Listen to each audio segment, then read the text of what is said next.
What's up, SNA Assassinators? This is Super Ninja Austin back here with another video. And this is the AEW Collision Review on February 9th, 8th. Well, I keep saying 9th. It's not Super Bowl yet. I'm getting that way too confused between today and today and tomorrow.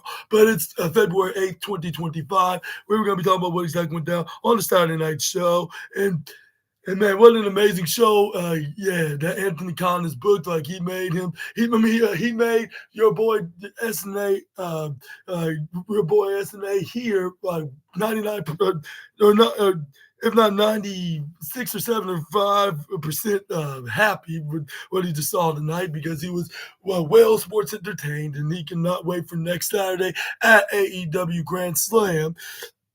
And also, we got some pretty great matches. Maybe we got a couple of I'll say probably a very few squash matches, but other than that, it was super tremendous.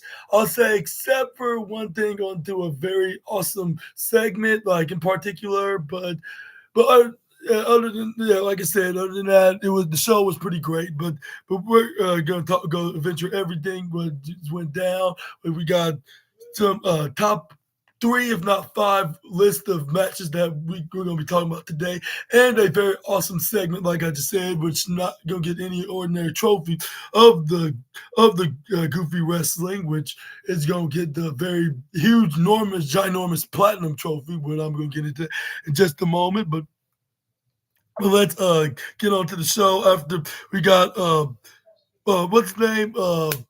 We got Mark Briscoe sent a message to what's his name? Kyle Fletcher, but Kyle Fletcher right back and said he's gonna right the wrongs from back a month ago from the Continental Classic, and he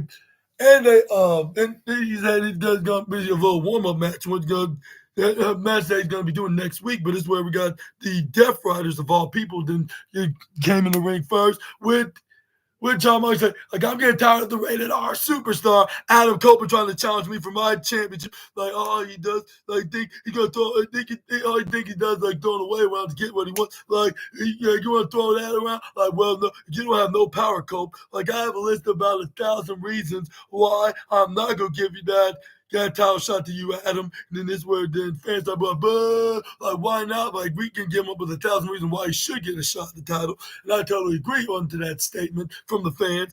This is where fans start chanting this short name, even though it kind of sounds a bit cringy, like a bootlegged version of his former name they used in the other company. But anyway, this is where we got John Moxley's like, I got 1,000 reasons. Like, but just the simplest ones. And he was like, I don't like you. And then this word, then fans like, we're not buying that bullshit on the iced tea. And I'm like, I agree on that.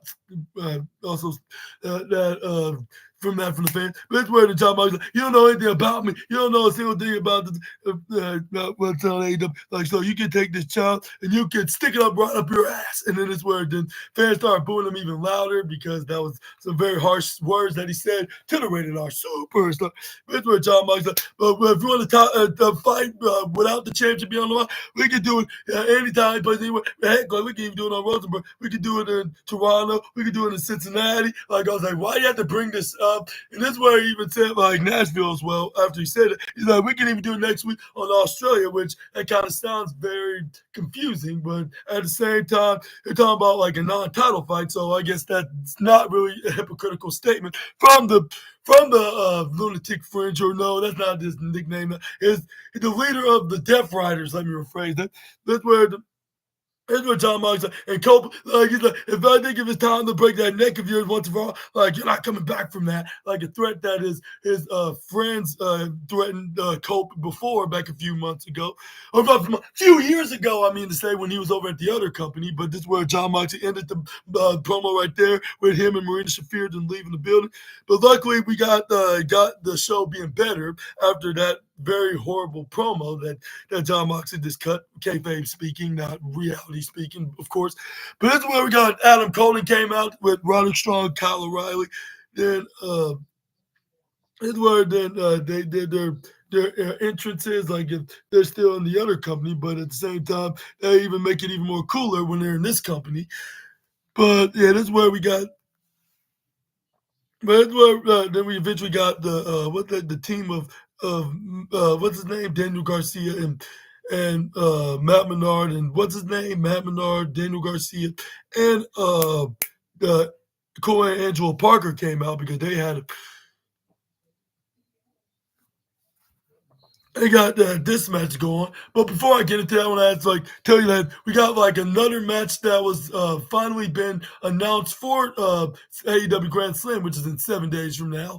And also we got a couple matches that were scheduled for this coming Tuesday on AEW Dynamite in this rare Tuesday edition of the usual Wednesday night show, which is gonna be on Dynamite, which is the go home show before Grand Slam. And yeah, it's gonna be two matches. There's two matches that's been announced for that show to be the exact. But well, then let's get into the match. Like when as soon as we got the Shane Taylor promotion came, it started off with Roderick Strong and Shane Taylor himself. He then hit the knee strike, tags in Kyle O'Reilly. This is where to start going for the swipe kicks and the chops. Where even though Roderick Strong did not learn his lesson for facing the ring general when he was still over at the other company, and where he debuted that name that he uses, which starts with letter G. You already know it. I mentioned it about 100 times, despite him being the name of that wrestler over at the other company, but that's where they end up getting double clothesline when they got on the right side, and when they threw him to the right corner side. That's where Shane Taylor then threw Kyle O'Reilly right into the bottom right side. This is where he tags in what was it?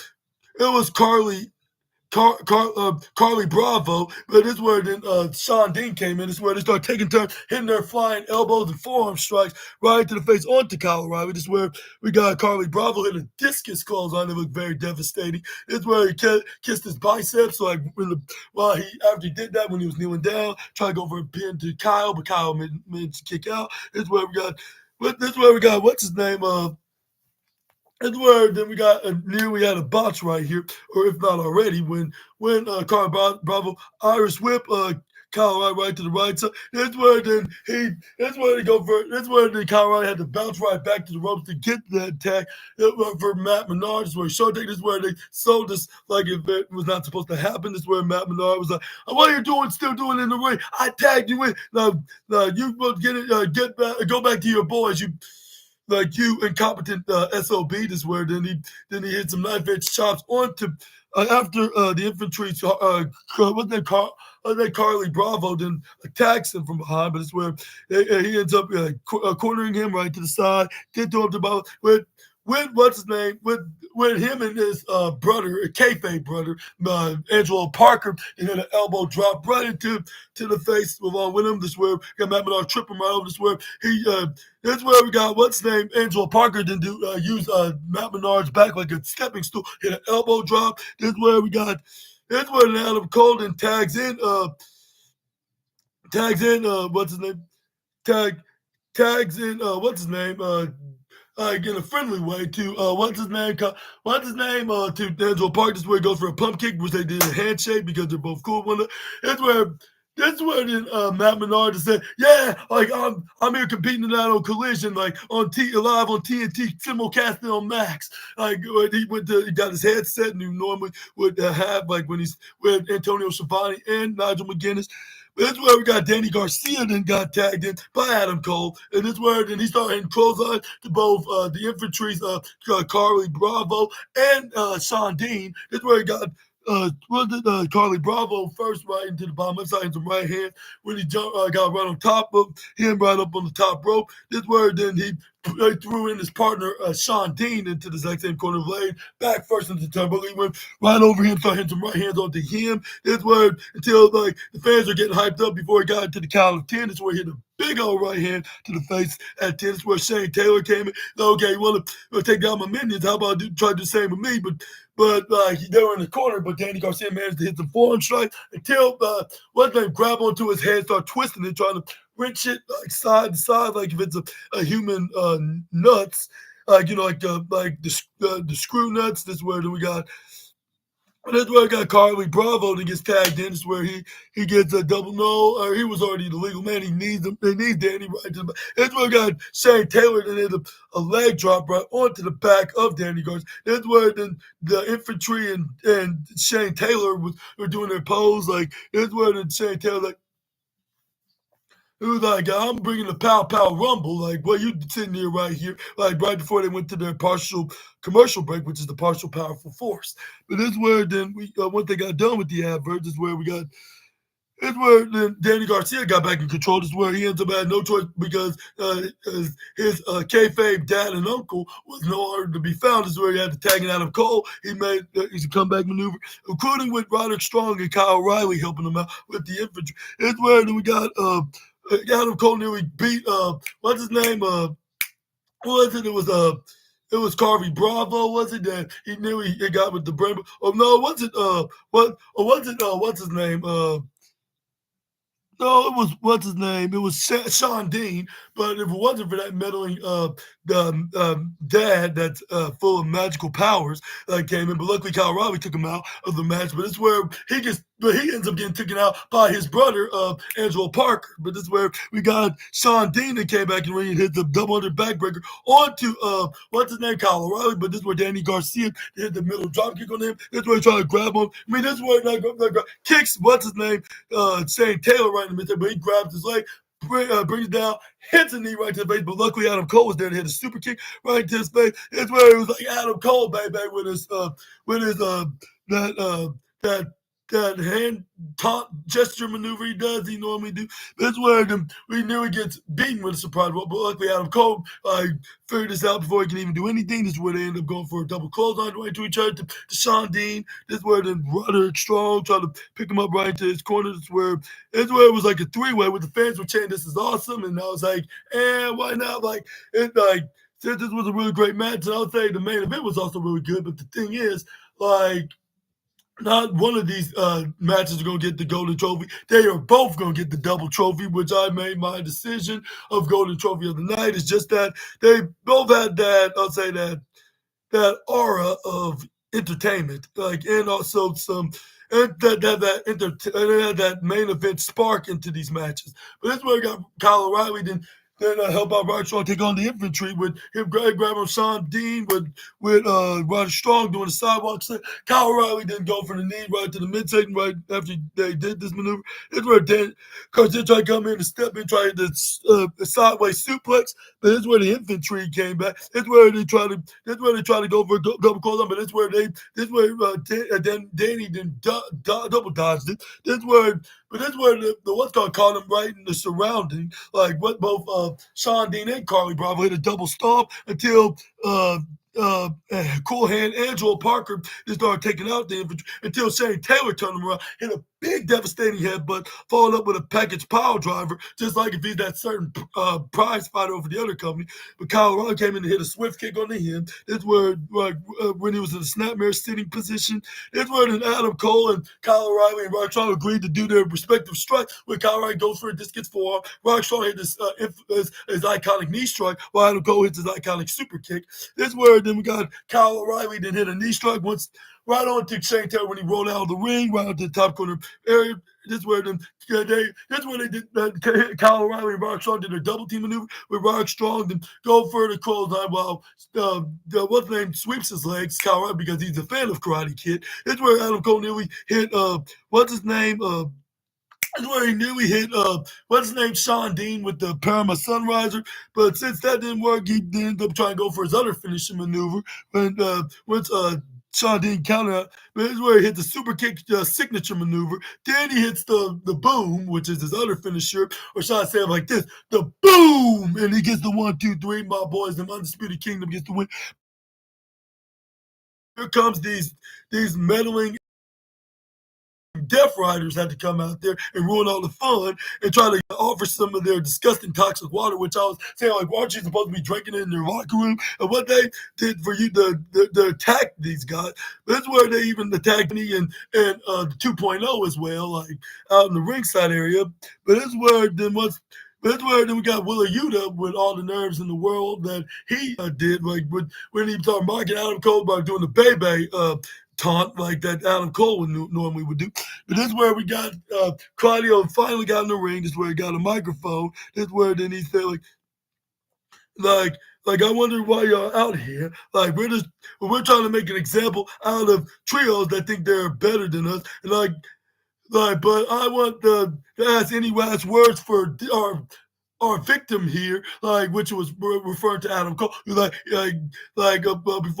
we execute you. That's where Adam Cole said like you he said something that came out of his mouth, but this is where Kyle got I can hear. I said like you picked the fight with the wrong trio, and I was like, yeah, you tell it, Adam, because like man, maybe it's not a good idea to pick fights, especially for with guys that's definitely gonna make you have a price to pay. But that's where then that's where then Kyle's like, oh really? Before Roderick Strong came in and hit a big old knee strike right to his face. That's where Kyle Riley got willing, went into the what's it called, the ankle lock to the rescue. That's where Roderick Strong barely threw Roddy right into the barricade. But that's where Adam Cole and his boys stand up tall. But that's where Adam Cole's like, I'm so damn sick and tired of you three, like thinking you can do whatever the hell you want here. And I was like, yeah, finally somebody's stepping up, and it's the guy that I would like to see tell it like it is. And Adam Cole's like, this Adam Cole continued to state that, like he promised in 2025 that it's going to be the year of the Undisputed Kingdom. And we're going to, this week, we're going to be making that promise because next week, like on AEW Dynamite this Tuesday, for the AEW Trios Championships, like it will be the Undisputed Kingdom, like against you three Death Riders for those Trios belts. What do you say? And that's where Carl Castro was like, okay, like we were trying to make it easy. I'm like, how are you making it easy when you did anything worse than getting a match in general? Like, but this where Adam Cole, that's when Adam Cole then also promises that it's gonna what he said in the specifics is where he promised that everything he believes in, he's gonna whoop their asses and they're gonna win those trios titles. That would be very nice. And that's where he said a catchphrase that I never thought he would say in AEW, and that is undisputed. Something that he's been famous of saying in the other company, which I'm not sure if I should mention him by name. But yeah, like I think it's okay for him as long as it's that particular name that he's using for this trio, which is called the Undisputed Kingdom. And yeah, and yeah, I cannot wait this Tuesday, which it's gonna be on Tuesday when the other show that the Undisputed Kingdom used to wrestle for, which they were known as the totally different Undisputed Trio or Quartet name when they had Bobby Fish on their side. But yeah, let me know down in the comment section right down below if you think that they're gonna win the Trios Championship or do you think the Death Riders gonna retain. And I sure hope to God that they do win those Trios Championship. That'll be triple tremendous. But this is where then we got a hype video of FTR, like with them winning awards and winning all types of tag teams in the world, except for that company in particular, considering that they're no longer in that company. And secondly, that's AEW's competition. But they said they won championships in Mexico, Japan, AEW, and Ring of Honor even too. And they've been in plenty of great matches that were 5-star caliber contests. Contests, well, I'm telling Mr. Brown for, but this is where. But my point is, like, they're the most well-established teams in all of professional wrestling, not just in AEW, of course. But this is where then we got I believe the third best match of the night was about to come up next. But before we got into that, is where I believe we got a backstage set. Yeah, it was with Max Caster. That's where then it was Maxwell Jacob Freeman's fiance that was interviewing him, Alicia Tal. That's where she was yeah, like you provoked the Heyman Page, like you gave the open challenge of the best result. That's where Maximilian Caster was Heyman Page, and then he interrupted my interview at that time. Like, well, he wanted to hear from like the best wrestler alive, which I got it handed to. Like, I tried to offer him that, but he got angry at me for no reason. Like, but that's how the man like. He's like I wouldn't say he's a hangman. He's more of a hang person. Like if in hang person, you want to get in the ring and go, I'm with the best wrestler alive. Like we gotta get in line now because that challenge go on. This is where he's like, and thank you, Alicia, which he gave it a very special, very clear state, like he made it very clear when he said her name, like which he must be a huge fan of hers, like, and it seemed like that MJF is not the only fan that he is of the couple between the two. But anyways, where the Maximilian Caster was like, yeah, and that's a mic drop, and this, like how about this week you come up with the best word and show that you are too a best wrestler that's in this planet Earth. That's where he's like, and that's a mic drop. It's where he dropped the microphone right in the middle of what's her name's face, Alicia Tout. But let me know in the comments down below if you think that's gonna happen, which I think there is gonna be a match. But I don't not sure if it's gonna be like the way Maximilian Caster wants it to be.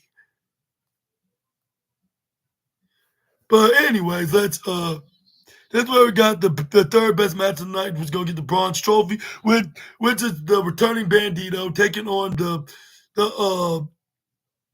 the Bad Apple and the Bad Apple bounty hunter, I guess you could say. And this is where they start going forearm to forearm right back into each other.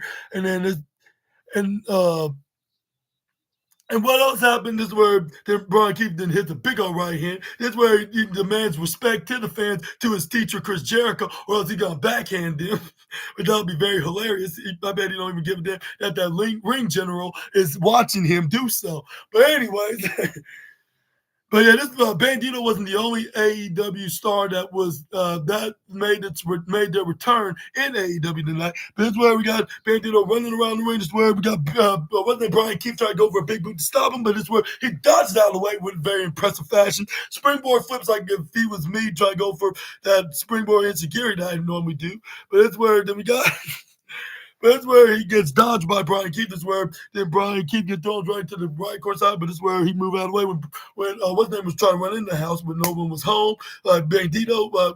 That's where Brian Keith tried to go for the court. That's where then he gets and then he gets hit right face first to the turnbuckle. This is where we got what's his name hits an arm drag, was it like Bandito around to Brian Keith. It's where he goes for arm spinning like to the back, like to like a hammerlock pinfall onto Brian Keith, but this is where it only got him a 2.7 count, if I'm not mistaken. But this is where Brian Keith hit a chop, which earned him a number 7 spot of Gunther's envy list. This is where then he hit the boot to follow that up with, even though that didn't make him very mad, much more than the chop. This is where Bandito got a number 5 spot because he made him even angry, made me a bit angrier when Brian Keith did. This is where Brian Keith brought down the bar at 4. This is where then we got Bandito brought it down by 3. This is where then this, from chops after they do that, this is where they start hitting some strikes, like kicks and punches. This is where then we got Brian Keith eventually throws what's his name, Bandito, right into the bottom left side. But he flips right over the corner side. Then he hits the Gaman Giri right into the head of Brian Keith, which I believe that's their version of calling the step up Giri kick. That like the suicide dive, a suicida. But that's where the bounty hunter hit a big old right hand right into the face onto Bandito, which he's sending everybody a message that what anybody would get like if they disrespect his teacher. And trust me, like I'm not one of those guys that disrespects the legendary 34 going on 35-year veteran in the business, and the learning tree teacher and the inaugural AEW champion. But anyways, this is where we got the partial powerful force and all professional wrestling came on, which is the commercial break. With Brian keeps trying to find ways to try to get the 1, 2, 3, like out of the returning wanted luchador. I believe that's what he's referred as.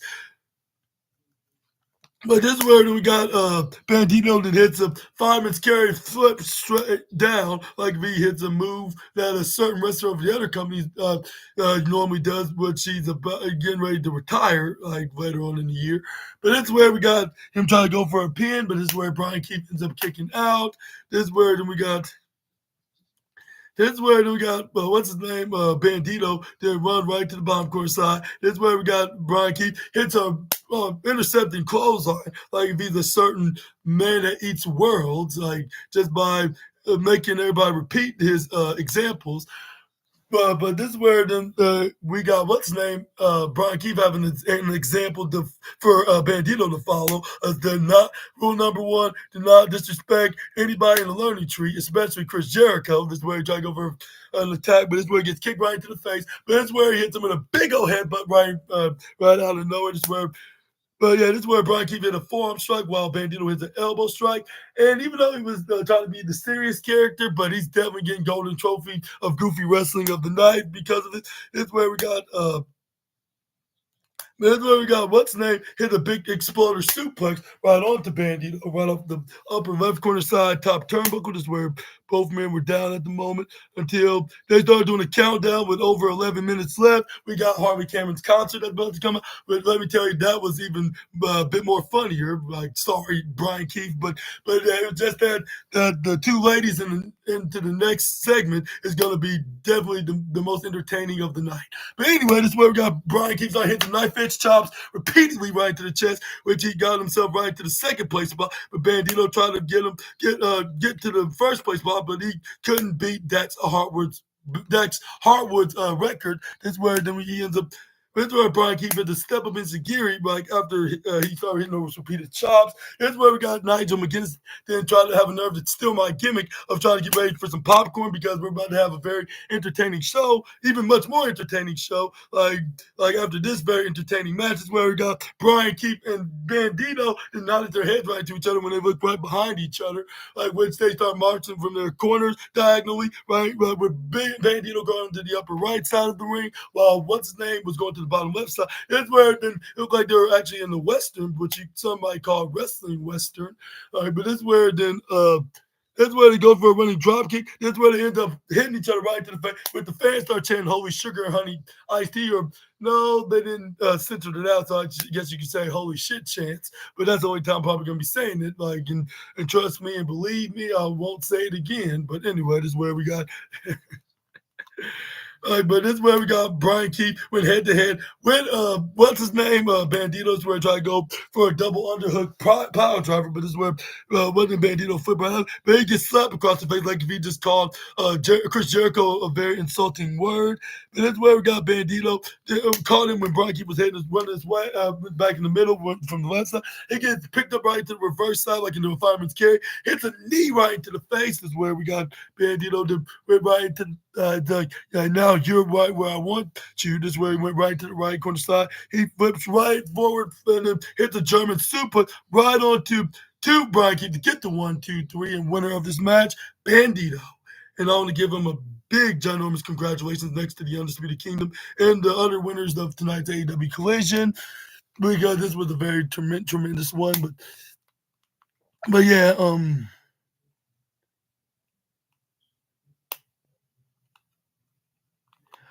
oh, that's a good question. Like, I need to see if I could be.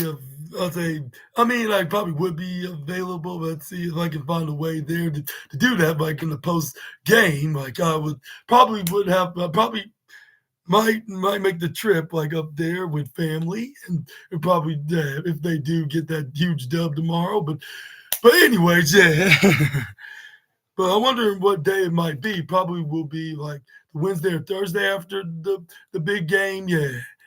But anyways, back to the collision recap. Like we got what's his name? But this is where we got a big win for Mr. Bandito, like with him and him like getting celebrated.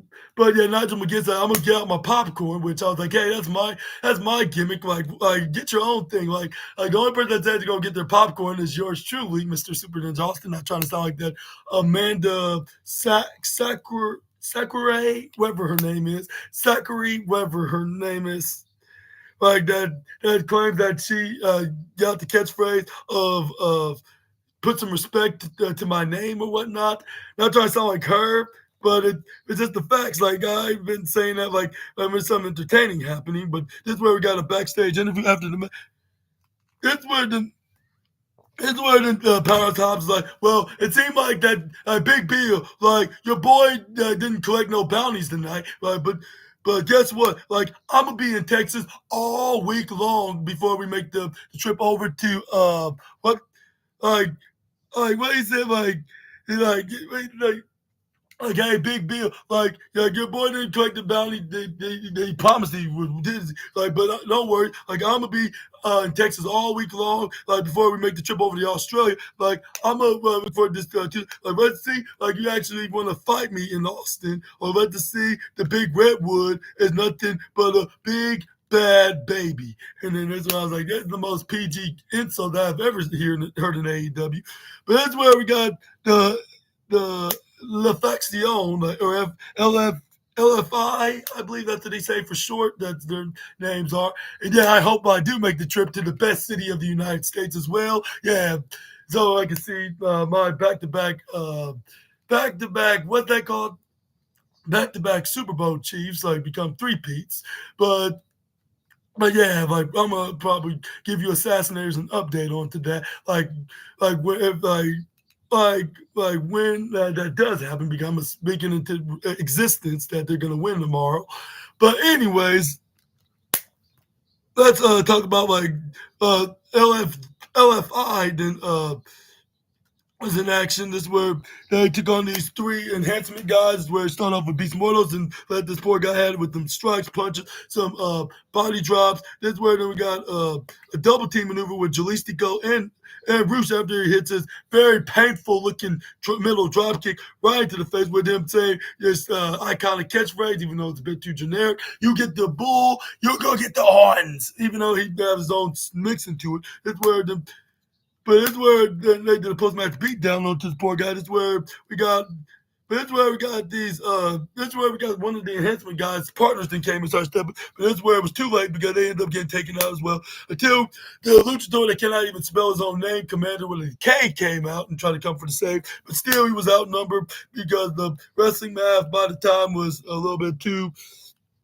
That word I'll say was just a couple of allies short, like into this situation, or should I say, lack thereof. But anyway, this is where then Jalistico stopped his offensive rant, like when he dragged him out of the ring, like, or else he would have gotten away with this anyways, despite not having enough guys to take him out. But it's where the lights went out when they were trying to rip off the mask of Commander.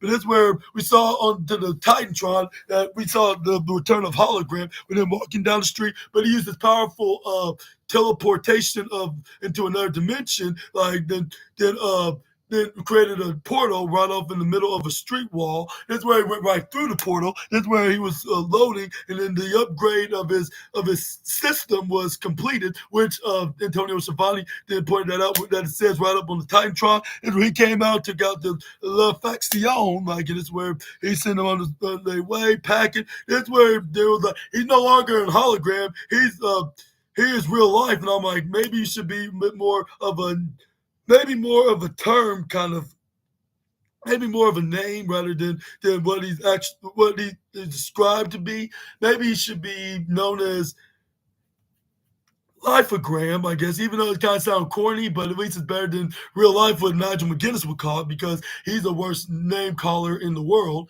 But anyways, but that's where we got was that Rooster trying to attack Hologram with a steel chair. That's where then he was very ticked off because the referee stopped him. But that's where we got uh, what's her name, Lexi Nair, trying to get a word like for the debuting Megan Bain. Where Thunder Rosa was trying to then surprise her by jumping out of the corners of hallways. I said, Megan Bain, welcome to All Elite Wrestling. Like this was like where Texas we give out big hospitalities, more bigger than the state, and this is where then Megan Bain then reacted like if she wasn't even there. This is where the Thunder also was like.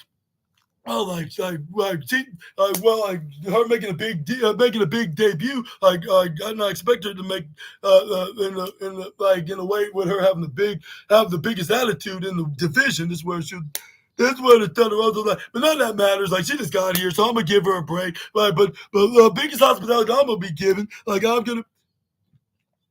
Then that's where Thunder Rosa was like, yeah, don't forget, don't miss my match. Like later on tonight after Harvey Cameron's concert, me taking on Penelope Ford. This is where she was like, And this is where she's in like, and get ready for us to kick some butt. And this is where she shot out all the way down the hall. And then this is where she was getting ready for her match, which is probably going to be up next in the next 20 to 30 minutes, depending on whenever Harley's concert will be over. Well, that ended up being interrupted, but in a very fantastic way, like something that's never been seen before. But we're gonna get started with Harley Cameron getting ready, with her getting her guitar ready. That's where she starts strumming. And the only thing that she been saying, like, she was like, oh, like, I wanna ride on the money train. Like, I wanna ride on the money train. Then she just said this like for the next 25 times until the CEO herself then came out, Mercedes Moné, because you know the rules of professional wrestling on page 4003.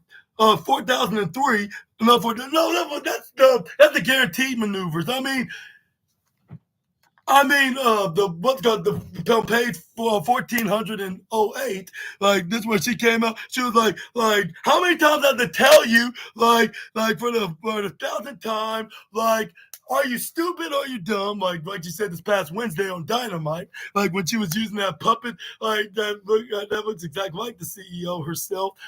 But anyways, this is where we got Mercedes Moné then claims that the fans then came hurt to perform into the halftime show in Houston, Texas. Texas is where I was like, maybe partially true, but at the same time, there's some that are a huge fan of Harley. And then I'll say maybe even yours truly, the assassin himself, but probably not as much as the CEO fan, but just saying. But this word that she's like, they all came to see me, which I was like, yeah, that's also partially true as well. Partially, yeah, I'd say the fans, but if it was SNA, I'd say fully.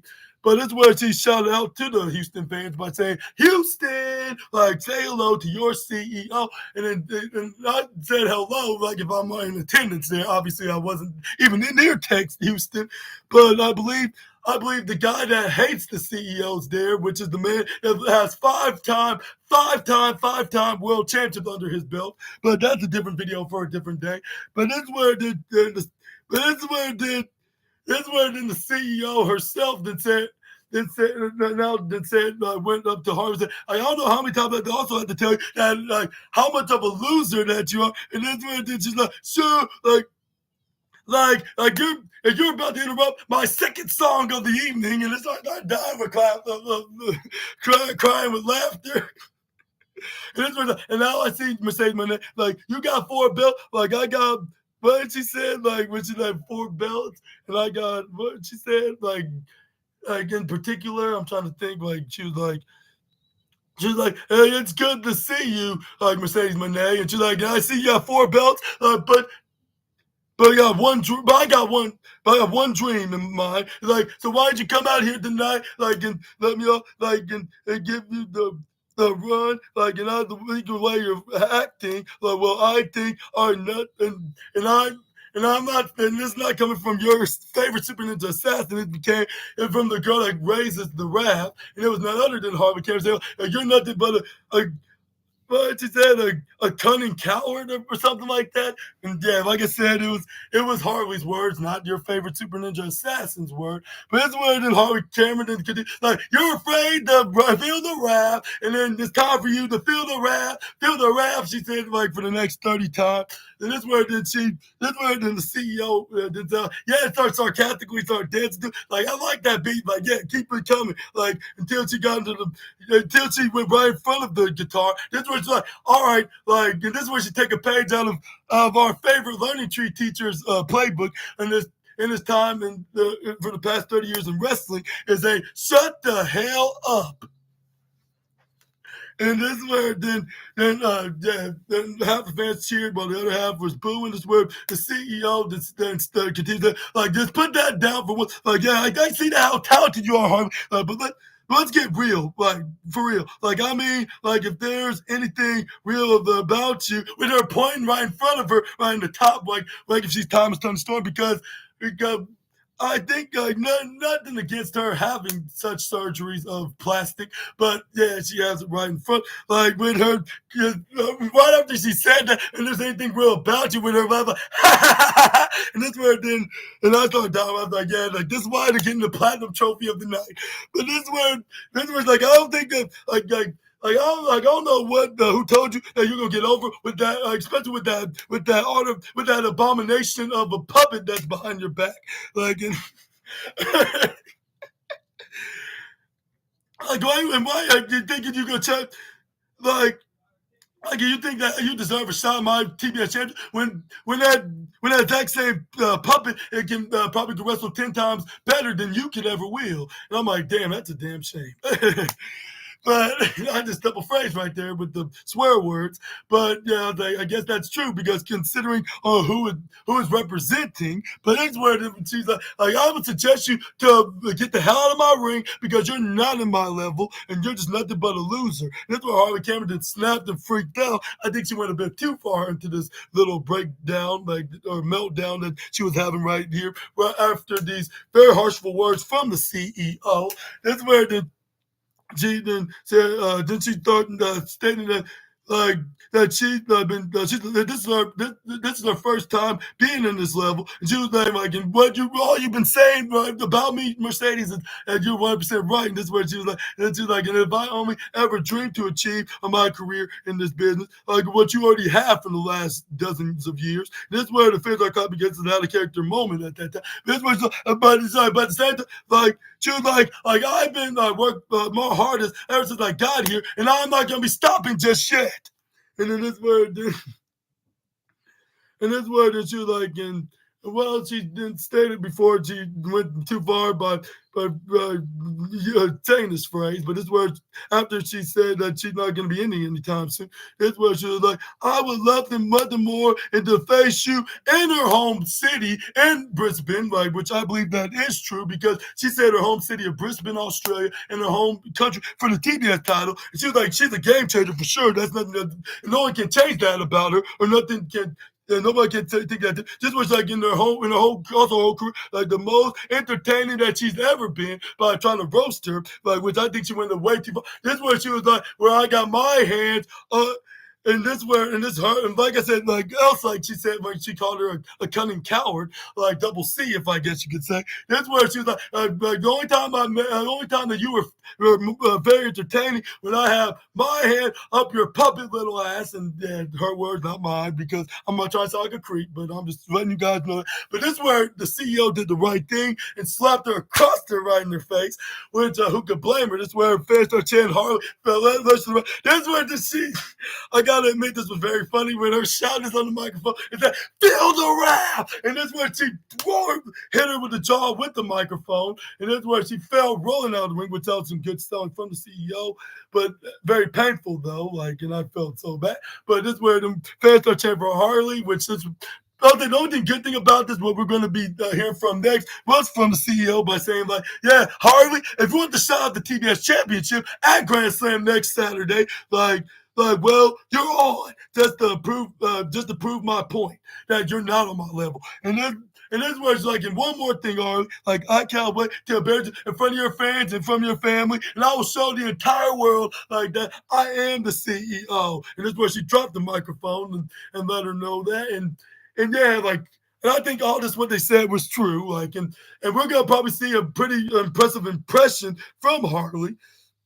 And I'll say like Harley will probably be close to winning, but the sad thing is for her, I just don't think that she's gonna beat someone like Mercedes Moné. Like, and I'm saying like I'm not saying that she's way far away from her level. It's just that she's just a bit too underrated to the point that she only got one win under her belt. And then and if it wasn't for the segment, I'm like, why is Anthony Khan booking it in the way that if he would have done it, like if he didn't think of doing it in this way, which was kind of similar the way I kind of predicted it to be, like with Harvey Cameron trying to convince the CEO by saying some very insulting things about her. And I would say the only thing that she was wrong about all the ways was her making her famous by making her into a puppet. But that's not the only thing that she's been entertaining before. Why don't you just look at her history career when she was over at the other company, being like half a dozen time champion, and also a couple times as women's tag team champions, which a couple of them in particular, which I'm not sure like who these names are, but I always make fun of one of them being worth $1 million. But anyways. But yeah, the good thing, like I said, about this, we finally get the match. We're going to be seeing both these girls, Harley and Mercedes, for in the match for the TBS Championship. But who do you think's gonna win? Let me know in the comments down below. Which I'm gonna get my predictions this Tuesday on the Dynamite, the Tuesday edition of Dynamite. That's where we got a sit down interview with the one half of the one third of the Hounds of Hell. Taking, going in the face-to-face interview with Lexi Nair with the bitch man that thinks he can control the weather, Kazuchika Okada, which is the reigning defending Continental Championship. This where then what's his name? This where Buddy Matthews kind of stopped. Lexi Nair was saying what she was saying. This where it's like in Brisbane, Australia, like we're gonna be facing each other. Like Australia's best, like and Japan's best as well. Like, but I'm not falling for this bullshit on the iced tea of a comedic persona. What you're doing, like, and like and I'm also not sure if it's gonna be the same guy that's gonna claim to beat me and to retain the Continental Championship either. Like with him, like just stating down the facts, which you can ever argue. And to Buddy's case, and that's where he just said, like, why don't you channel the real Okada? Like, and I want to make sure that it's actually he that's going to see what he's doing. Like, because, like, none of the people, like, stand by me. Like, Australia stands by me. Like, and I know, but me, like, like me, that's going to be keeping you from that title. Like, I'm just looking me in the eyes instead of telling me, like, do you, it is. It is what it's like. Are you really thinking this is really you, or this is some fake ass bullshit in the iced tea facade that you're playing right now? And this is where there's no contact. I was like, what I think you are is the beach. And I was like, yeah, I'm like, he's of course gonna say that because that's the only best word they can say because he is the bitch, man. But this is where then Buddy Matthews was hitting him with the right. I was like, come on, buddy, hit him. But this is where he'd save it for this coming next Saturday, like in the next 7 days. This is where he pat him right into the shoulder. This is where it is like, see you in Australia. And this is where and this is where Okada made matters worse when he asked for a water, but he did not drink it. I mean, like, well, who the hell is this guy? And that's where he drove. Who the hell is this guy? Because he grabbed onto the water, he threw it into the ground and stomped on it. I'm like, what a waste of refreshing liquid that's probably not even came from John Moxley. But that's the thing. If it's not probably from John Moxley, even though he's not from Cincinnati, but like he probably was brainwashed by John Moxley, probably, which partially explains why he's acting like the way he is. But what are your thoughts on to this match? I'm starting to like how AEW is booking these Australian-born wrestlers to be.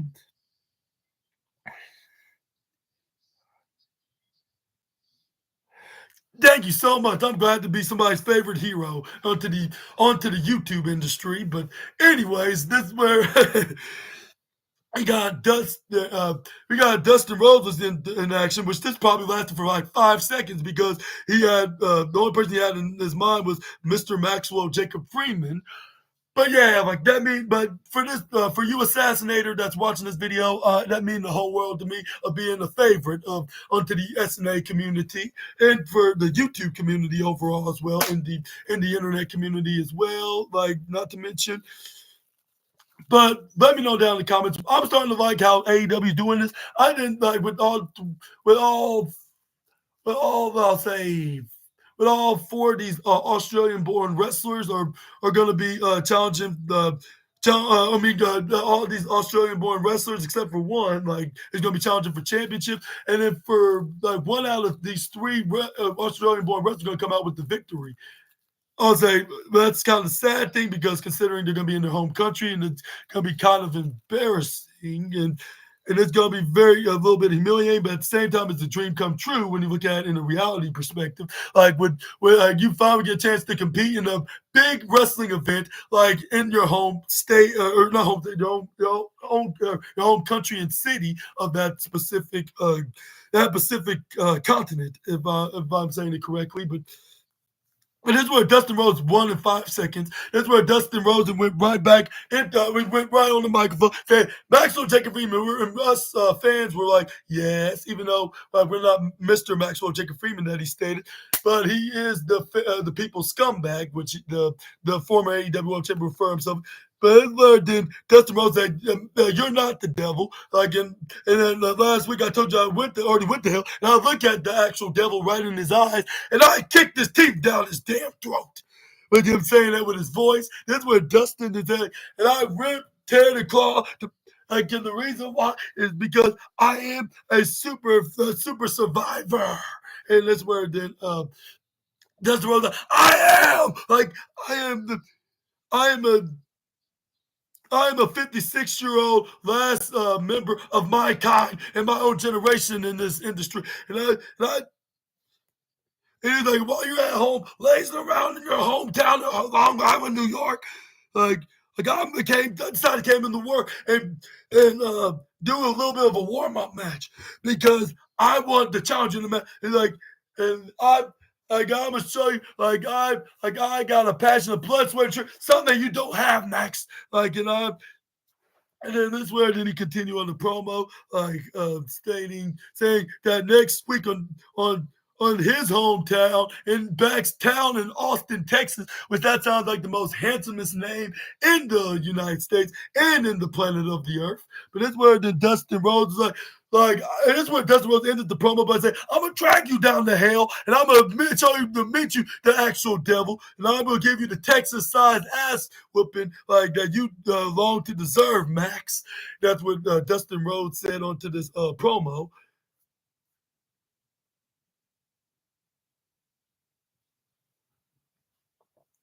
And then and what else he let the salt of the earth with, like after this statement is where he's like, and this is where he's like, my God has been, they're gonna remember me as a legend. But like but if you ever, but this is where then he's like, but when they remember you that you're just a lowly, like self-centered, evil scumbag that everybody knows you this whole time.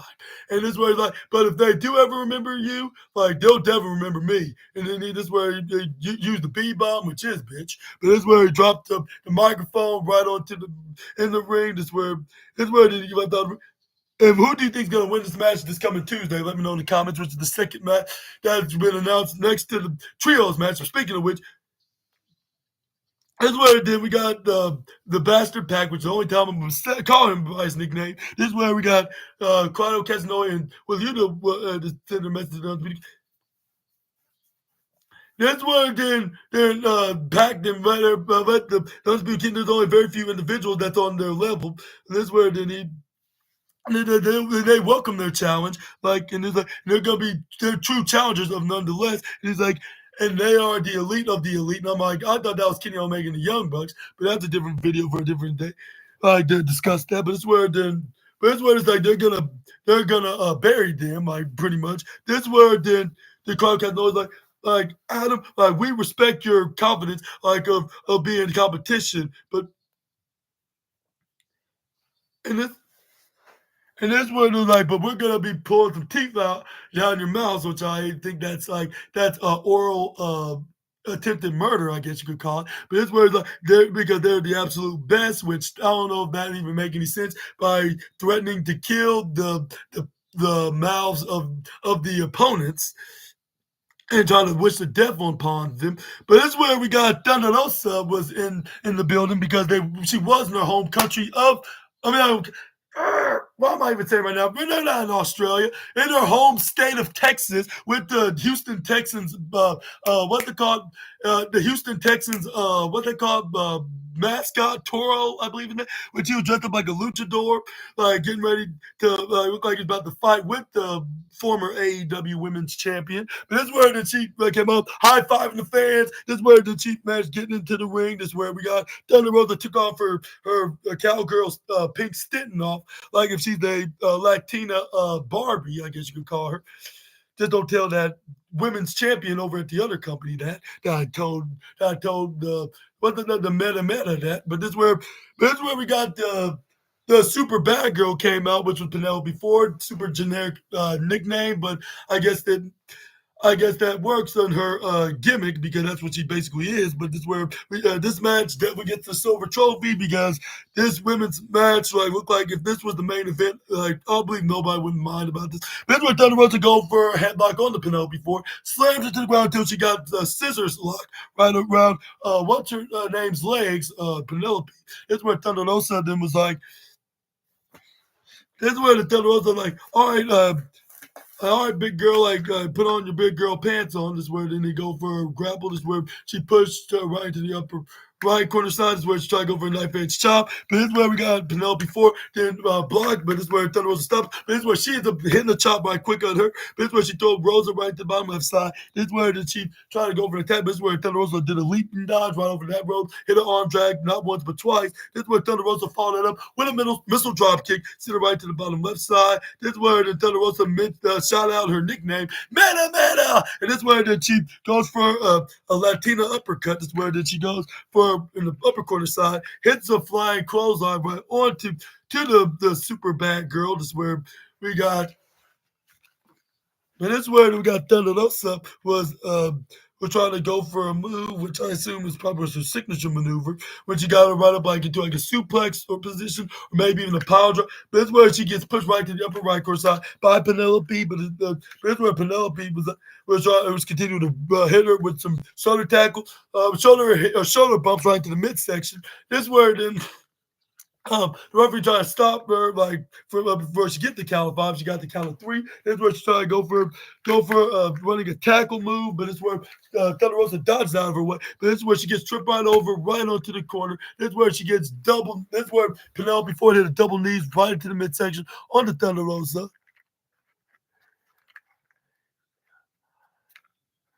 Yeah, thank you so much. That means the world to me. Yeah. Like, to hear from my number one true assassinator fan.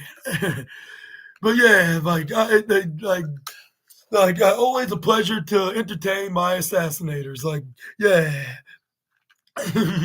Like on a day's work, I guess you could say. But anyway, this is where we got the most powerful force in all of professional wrestling. Like they came on, which was the picture-in-picture break. This is where we got Penelope Ford was beating poor Rosa all around the arena, like going right into the barricades and then right into the apron until like when we got back in the ring when the partial adverts came on. This is where we got Thunder Rosa was back in the ring, was hitting repeated strikes with her left hand. Then she went to her right hand when she went to the left side, hit a flying clothesline. She had a second one to follow that up with. This is where the meta then got back up. This is where the fans are kind of like, rose up, rose up, rose up. This is where the Thunder Rosa went to the left side. This is where she hit the missile drop kick right onto the midsection. This is where she picks up what's her name? Penelope hit a hip suplex, but amazingly she kicked out a 2.3, if I'm mistaken. Is where the Thunder was like, okay, that did not work, unfortunately. But no matter, like I got plenty more moves like that where that came from. It's where, but before she even hit the maneuvers, where we got what's her name? Penelope Ford must have had a double whammy card on Raymond Thunder, even though it's not a signature or finisher, but it's still a move that is most particular, which I guess that counts as a move that counts in the double whammy card. This where she starts to spin right in the middle. It's where did she go for a cartwheel, hit the back elbow after she doing that maneuver, went from the bottom left side diagonal from down the road, where she was in the upper left. This where did she licked her in the side of her face, which she thought that her face paint was some kind of cake frosting, which I don't think that is frosting. It's made out of pure paint that's made out of toxic toxic liquids, like which you should not be tasting, or else you will be ending up in the hospital bed, like if not in a grave bed. And I'm not trying to wish no death upon. I'm just saying, like in a general statement, the advising her not to taste them like that, but it's like because it's probably not the best options, or anybody in that matter should be tasting some face paint because it may look like cake frosting when it really isn't, and plus, like that's not exactly where the cake is. Like I don't know, I don't even know what that even is, and I don't even know what that is, or let alone know what that even means whatsoever. Like, but it's where then we got, but it's where then we got Thunder Rosa then got her down, tried to go for a pin, but this is where she only got 2.6, I believe. But it's where she gets thrown right to the left side when both women we got back up from being on the ground on the canvas. This is where she gets middle dropkick right in her back. This is where Penelope before thought she was down for the count, but this is where Thunder Rosa was playing possum with her. This is where she hit a rope on her. This is where she hit the dropkick on her head when she comes from the top course, when she got it right when she was about to hit like the playmaker or or the ozone, whatever that move is called. But this is where she turned into a big boot right into the side of the face.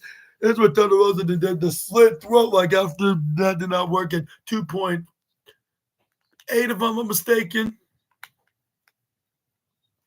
But this is where we got Thunder Rosa to go for a forearm strike. Then Thunder Rosa then went forearm strike right back at her.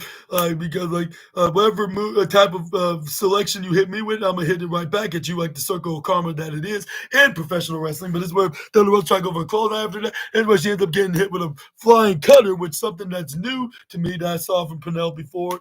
Unless if I did see her did this before, it probably was once. But this is where we got Penelope then picks up Thunder Rosa. This is where she's trying to picks up, try to go for a 5 women's carry, but this is where Thunder hit the backstabber. This is where we got Rosa to try to go for that meta package power driver maneuver, or that double under sideways slam to get the Tijuana bomb, I believe that's what it's called. Yeah, to get the 1-2-3 winner of this match. Thunder Rosa, huge congrats to the former AEW Women's Champion, the Meta herself.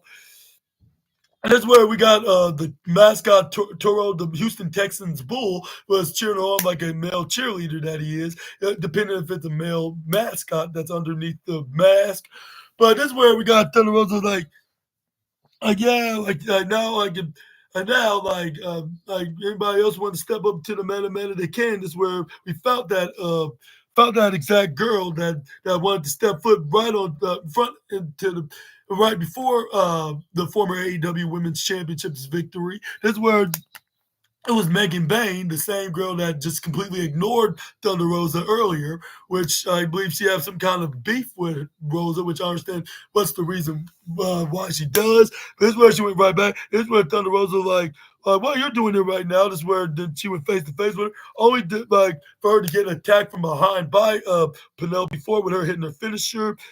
This is where then Penelope Ford okay, she's all yours now. This is where we got Megan Bain then took off her what's it called, her headdress. This is where she picks up Thunder Rosa and picks her up, hits her with this face plant of F10 that I've ever seen before from a woman that probably stands at 6'4", probably an inch taller than your boy Super Ninja Austin here. But anyways, it's where we got her then doing the pose. I hear then you did her little pose that she did right there after she did that maneuver. But that's where they showed a recap of Swerve Strickland taking on Ricky the Dicky Ricochet match. That's where when they blowed him, looked like it was an accident, when it was really probably on purpose. That's where they showed like the post-match, post-match attack on the Prince Nana that Ricky the Dicky did to him, which I totally forgot to show you on the review, where he snatched the robe that he stole from Prince Nana, which is the mogul robe, I guess. But that's where 2 days after that, which was last night on this Defy Wrestling event, this is where he started taunting what he did this past Wednesday, and saying I'm the owner of both Defy and AEW, until Swerve Strickland came in from behind and attacks him, and that's where then he was about to make a quick exit, but luckily Prince Nana saved the day like he did last year when Swerve Strickland was beefing with Christian Cage, when he was the AEW World Champion at the time, when he was starting his reign as AEW World Champion at that time. But this is where Prince Nana saved the day again, threw him back in the ring. This is where Swerve Strickland managed to hit him with the house call right to the face, which is the move that your boy Super Ninja also wanted to get hit with when he tried to attempt to hit him with a steel chair, whatever reason that may be, because he's like the architect and the visionary and the revolutionary of the SNA, of the YouTube wrestling internet community. But yeah.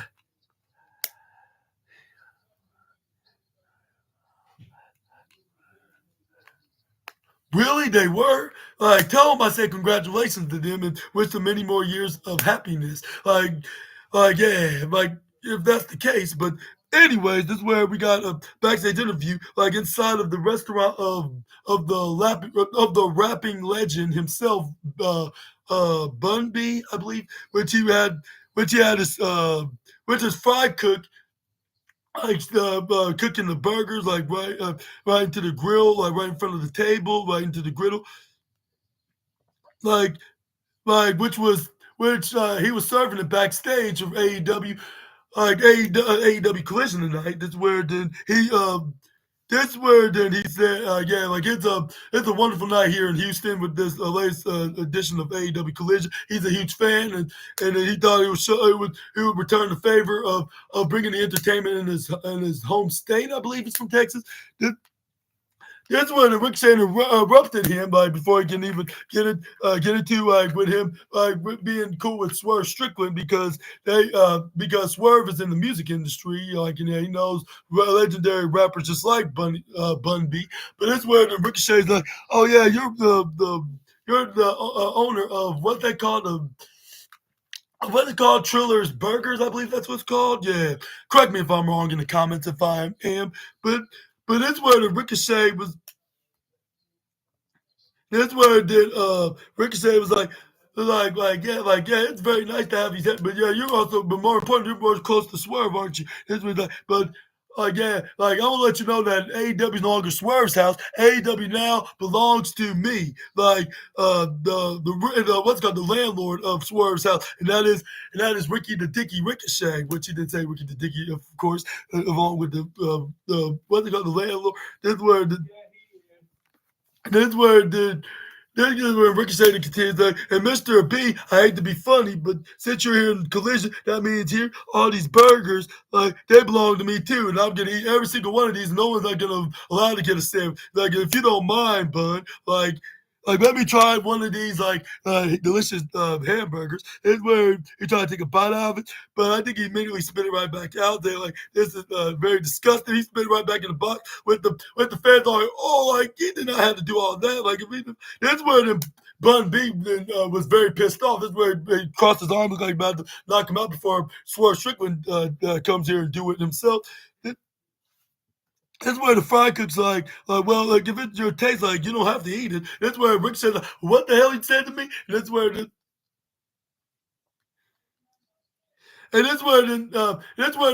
fry cook's like, yeah, yeah, I think everybody likes them. Even like every single restaurant I gave them to, like they love these delicious hamburgers. But that's where Ricochet threw the hamburgers like who are you talking to? That's where he threw the burgers like who you think you're talking to? That's where the Bun B was breaking up like, yo, what the hell's wrong with you, man? That's where Ricochet was like like and yeah, for you, like since you are very cool with Swerve, like send his manager Prince Nana a message like thanks for this wonderful leather jacket that he let me have, and that's why then he did that little chuckle that he did. Like he's like, that's the only thing that's good about them, and I don't think that's exactly the case, 100% accurate. Like despite what the future holds for between the leader of the mogul and the assassin here, but let me know down in the comment section right down below on what your opinions about the segment, and do you think this was very hilarious? Which I think it was in a way, but I was sorry to break it to. I would say it's just gonna get the bronze trophy because it didn't have that spark of entertainment, like full blown laugh, like how like Brian Keefe or Harley Cameron and Mercedes Moné does the very hilarious goofy wrestling of the night tropes. Yeah. But still, Ricky the Dicky, he's doing a very fantastic job with his very, I'll say, psychotic and sociopathic gimmick that he's been playing as from the last few weeks, like ever since he's been in this feud with the mogul Swerve Strickland and former AEW World Champion, of course. But yeah, let me know down in the comment section right down below and how you're feeling about this program. But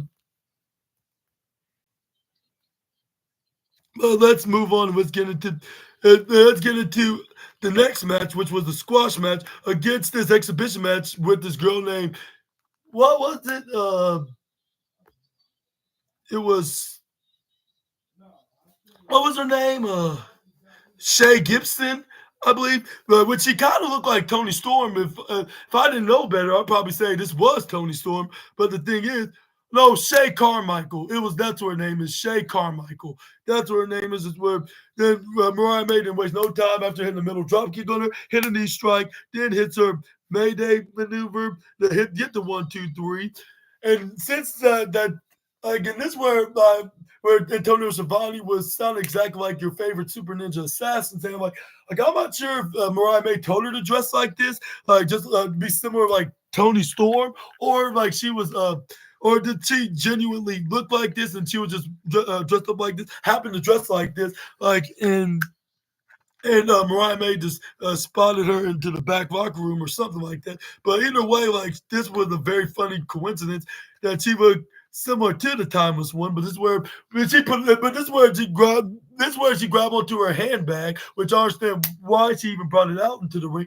because it's very unusual that she would bring out her purse and when she's getting ready to wrestle. Like the only women's champion I seen used to do that was the one over at the other company that could face that Rumble winner in the women's division, which I'm going to talk about into that specific company's video, I guess you could say.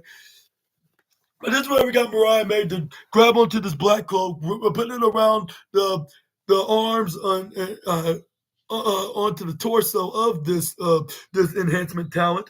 But this is where then she started drowning her face with some lipstick like all over her face, like she did to Tony Storm.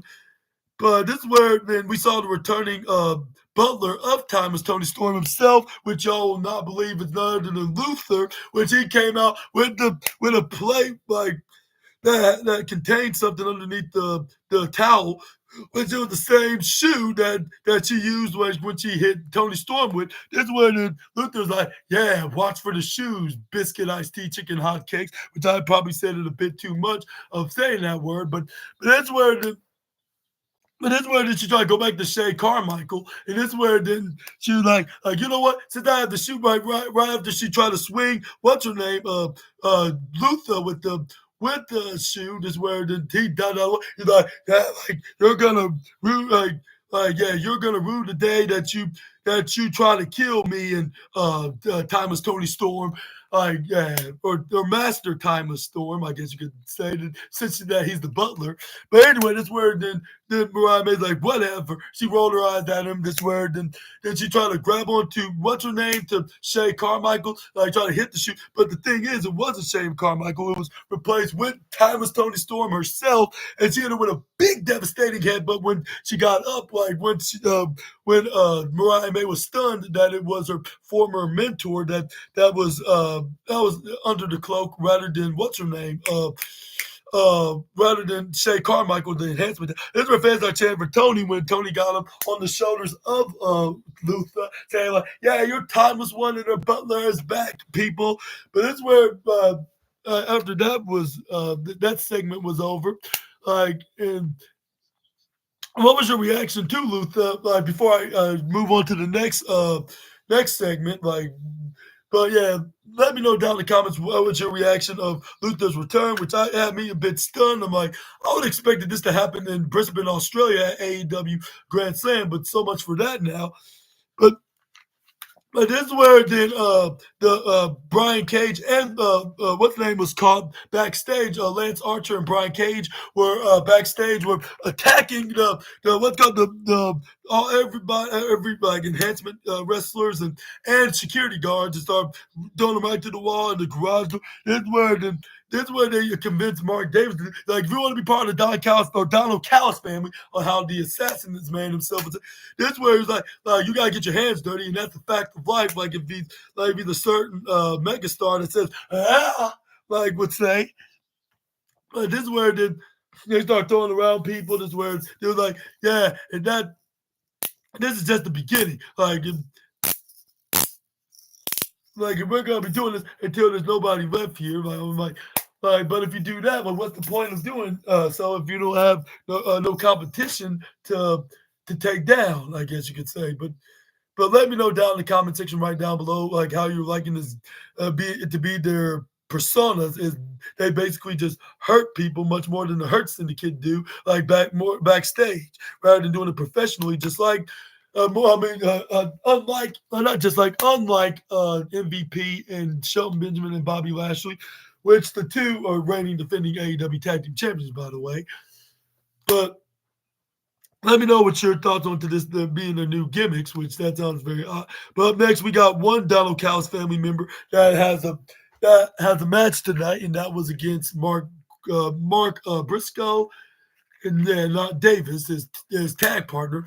But yeah, this match definitely almost stole the show, but it tied with the three-way trios match between the Undisputed Kingdom and Danny and 2.0 against the Chain Taylor Promotions. But yeah, they get the golden trophy of the night, like for their performance, like which let's say Kyle Fletcher did finally right the wrongs, but we did have some near falls. By the way, before I begin, this is where we got Mark Briscoe started things off like not wasting no time after Kyle Fletcher tried to hit a big boot right to his face to waste no time. This is where he get thrown right to the top course, hit a cannonball suicida right out in the ring. This way, grab onto the chair, throw it right back, right to the ring. But this way, the referee was like, why do you need to do it with a chair? Which the referees must have some kind of a loss of memories of some sort, whatever. What's that condition, like that disabled condition? Which I'm not trying to offend nobody, but it seemed like that the referees may think of that because I understand why did the referee think that he was trying to use it by whacking the chair onto onto Kyle Fletcher when he's using it as a stepping stool to do his dive off of. But this is where then we got this is where then the fans started chanting, "We want tables," right after Mark Davis did brought out the most fan favorite weapon in all of professional wrestling because for some strange reason, the fans have a full, complete fetish when they see that weapon, like right in front of their faces. But that's where we got Kyle Fletcher knees Mark Briscoe right into the shoulder. This is where, but he ends up getting tossed right over the top rope. He gets hit with a suicida by the former Ring of Honor champion. This is where we got what's the name of Mark Briscoe's like, bang bang baby, and that's where he tries to go for a crossbody, but only gets hit with a snake eye right into the face first, into the corner of the ring post, the bottom left side. This is where we got what's his name following that up.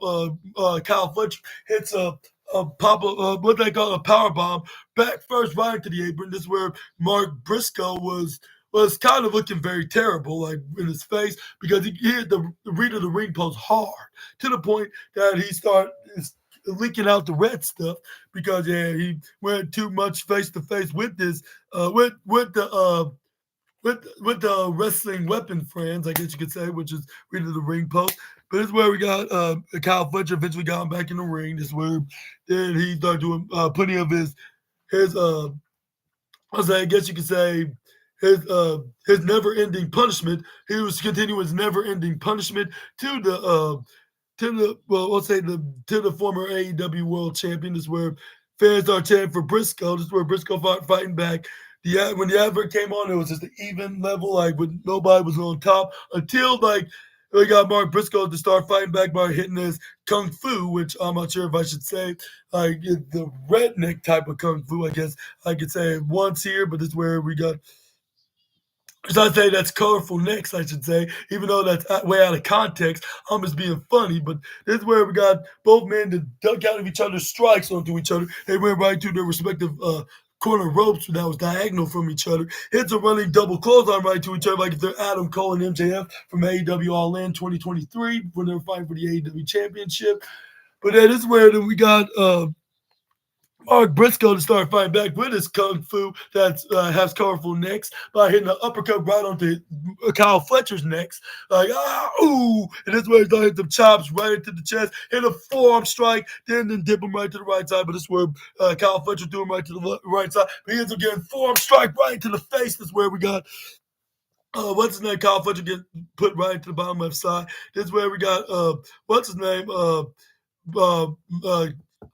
Mark Briscoe hits an exploder suplex, followed it up with this is where he try to go for a pin. He get a 1, he get a 2, but this is where we got Kyle Fletcher kicks out at 2.7. This is where Mark Briscoe like, that's fine with me because I haven't did the most significant maneuver that I've been put on to do to finish off Kyle Fletcher, and that is hit the J Driller. But this is where unfortunately that did not work because he gets back body drop, then he gets the back body drop again right over to the bottom corner apron. This is where he gets draping DDT'd. This is where we get.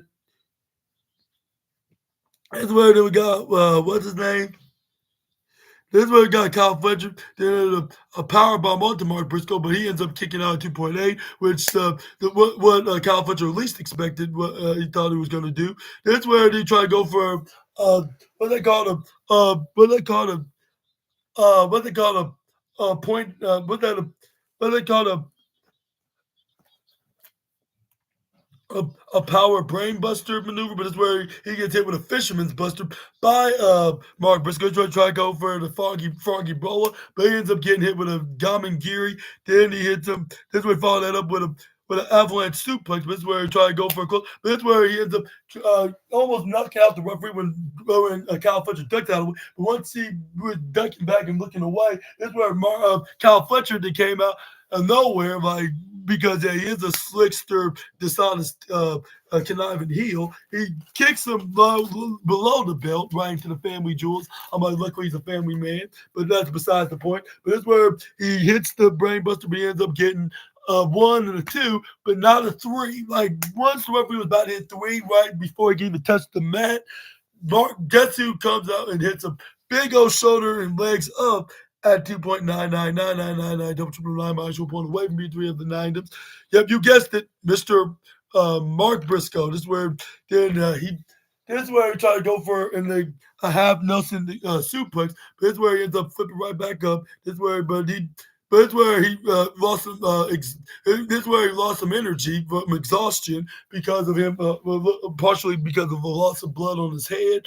But it's where he ends up getting exposed. Super is where he's like, "Hey, give me all you got." Like I'm still standing there. Like I may have been down for at the moment, but I'm not out. This is where then we got Kyle Fletcher and threw him right to the top corner side. This is where we got. Anyway, we got what's his name? Kyle Fletcher trying to go for an avalanche suplex right off the top in the upper right corner side onto the outside of the right corner, onto the fan favorite weapon that Mark Briscoe just set up, which was the table. This way he pushed him right off. He fell right into the apron, landed right onto the side of the table. And this where he did not went right on top of the table until Mark Briscoe hits his finisher, the froggy boa, right onto him, knocking him right to the table. That's where Antonio Survivor like, oh my God, like gee wizards, and this is where fans start chanting their holy shit chants. And yeah, I said the last time I was gonna say that word was onto the next onto the what they call the what that onto the on the beginning of the video, but I thought I might say it just to point out the logic. But it's where we got Mark Briscoe was unsuccessful hitting that maneuver right then and there. But it's where we got Mark Briscoe to try to go for some kind of an avalanche maneuver. I believe like an avalanche J Driller onto Kyle Fletcher after the near fall, which Kyle Fletcher, by the way, kicked out at 2.9999999 double 9 minus 0.1, like as well. Like with them, like just kicking out of near falls after near falls. But this is where we got Kyle Fletcher counted out of the Avalanche J Driller, which Mark Briscoe was unfortunately, I'll say, double cursed at this point. This is where then he ends up getting what they call getting what's that This is where then he gets hit with the Avalanche Brainbuster right into the head. This is where he gets knocked out from that maneuver itself. Gets the 1, 2, 3, and this is where Kyle Fletcher gets the 1, 2, 3. Winner of this match. Kyle Fletcher. Now we gotta give credit where credit due. I have to give him a huge congratulations. And for this performance itself, it's definitely gonna get the golden trophy of the #1 best match of the night. But But yeah, this is where Kyle Fletcher sent the message to anybody like that's out in the locker room. He's like, this is only just the beginning, like what he just did to Mark Briscoe, which he finally got a chance to right the wrongs he quote unquote that he claims that he needed to get done, which well he did right here tonight on this edition of Collision. And yeah, hopefully that he's happy, and yeah, and he's not going to be complaining about going on and on about this when there's not nothing else for him to do. Like after he's done beefing with done with his beef with Kenny and Will Ospreay. But speaking of those two, that's where he said like that's what exactly he's going to be doing in his home country with him and Konosuke going to be taking the W when they basically obliterate both the aerial assassin and the cleaner. But I don't think that's what's going to be happening. Like, and he was just exaggerating and bluffing on his promos. Because like whenever somebody from the Donald Cows family member says something, it usually most of the time does not follow through the way they plan it to be. But but yeah, I guess that'll be it for now. SNA Assassinators, which that would end Saturday night's Collision. And let me know in the comments how you think it was and how you would rank the show. In my opinion, like the way I enjoyed the show, I would give it a 4.5 out of 5. May not be the best or the perfect show, but it did brought plenty of things that I would like out of a wrestling show. Some really good, entertaining matches that look like that they deserve into a pay-per-view kind of caliber event, and also some goofy wrestling on the side, like of telling stories, like whether if it's from Brian Keith, like just trying to, just simply not liking the disrespect that he and Jericho's rivals give to him and give to them in the learning tree, and also the feud between this latest feud between Harley Cameron and Mercedes Moné, and also the feud between Ricky the Dicky taking on Swerve Strickland, which that's very probably the most intriguing storyline and feuds in AEW right now currently. Are they the most juiciest, I guess you could say. But let me know in the comments what's your favorite angle of AEW currently right now. I can name a top 5 list of things, and also not to mention Tony Storm as well with Mariah May looking promised that she's gonna be the one to take that AEW Women's Championship rightfully back from her, like to tell the story that she did not kill the Timeless One.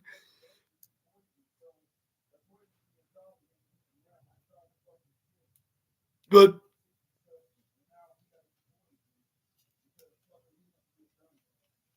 that but but but yeah, but I'll give AEW Collision like when it comes to rating it, I would give it a 4.5. Yeah, 4.5 stars. And how would you rate AEW at Collision again? Let me know in the comments down below. I hope you enjoyed this video along with Collision. Like, and if so, please make sure to hit the big thumbs up button, considering also to hit the subscribe and the post notification bell for more of my videos. And make sure to check out probably my biggest video of 2025 yet, and that is the Super Bowl review, which we're going to be talking about like like talk about like who's gonna be the champion of 2024-2025 season, like in the NFL, and who's gonna be winning that very prestigious Lombardi Trophy that's almost 60 years old, like by 2026, if I'm not mistaken. Yeah, or yeah, something like that. But yeah, let me know in the comment section right down below. But but what But yeah, we're gonna be seeing my boys, the back-to-back Super Bowl Chiefs, or for the first time that you're gonna be competing for the third straight year in a row, like with them as Super Bowl champions back to back. And do you think they're gonna win their third straight championship of the year and hit a three-peat like if they're Travis Scott? Let me know down in the comments about that as well. Or do you think you're gonna root for the Philadelphia Eagles and they're gonna finally gonna get some revenge on the back-to-back Super Bowl Chiefs, which I'm not quite 100% sure about that. We're gonna have to see for ourselves. Of course, we're gonna be doing, but like But yeah, this is gonna be a very fun one. Like, and we're also gonna be seeing on the halftime show. We're gonna be seeing the performance of the of the music rapping sensation himself, Kendrick Lamar. Like that. That is the probably the greatest, the at least the top 5 or 10 greatest rapper of all time, of course.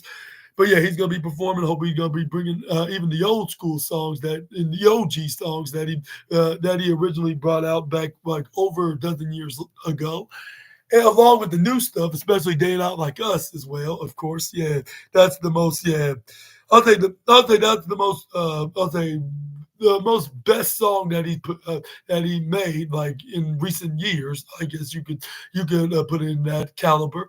But yeah, let me know in the comments who's your pick. Is it going to be Team Jalen Hurts or Team Patrick Mahomes? I'm going, yeah, you already know who I'm rooting for, and it's going to be my boy Mahomes all the freaking way. And like Travis Kelsey and others. And then for those that are a fan of the Chiefs only because of Swifties, I'll say, yeah, like, thank you. Kudos to you too. Like, but I've been a Kelsey fan since day one. Like, I comment to my boy Darman, like, which is much like ever since 2013 when I believe he very first got drafted over to the Chiefs, if not 2014. I'm trying to think what year. Let me know in the comments, like, which I'm probably gonna search that on Google in just a minute. Like when he got drafted to the Kansas City Chiefs to be accurate, or to when he's been and he's been a chief since then. Like ever since he been drafted to there, like ever since he left the University of blah, like the worst city of the United States, Cincinnati. Hopefully that the Kelsey family don't take offense to that, because I just don't have some positive history with Cincinnati, so that's why I'm talking poorly about them, like the way because they've been poorly with your favorite Super Ninja Assassin before. But anyways, yeah. Beside all that, like we got the big game that we're gonna be talking about, and I'm gonna let you guys know who get the win, which I hope is gonna be them back to back. How about them future three-peat Super Bowl Chiefs? Yeah. But yeah, we're gonna be seeing that like tomorrow night, and I'm gonna see you guys same time by that time. And I hope that you assassinators have a wonderful rest of your Saturday night, and I'll see you all in the next video with some more SNA content. Until we meet again, Super Ninja Austin out of here. Bye bye, my assassinators. Y'all take care and have a wonderful, fantastic Saturday night. And talk to you guys tomorrow on the best, probably Sunday night of 2025. See ya.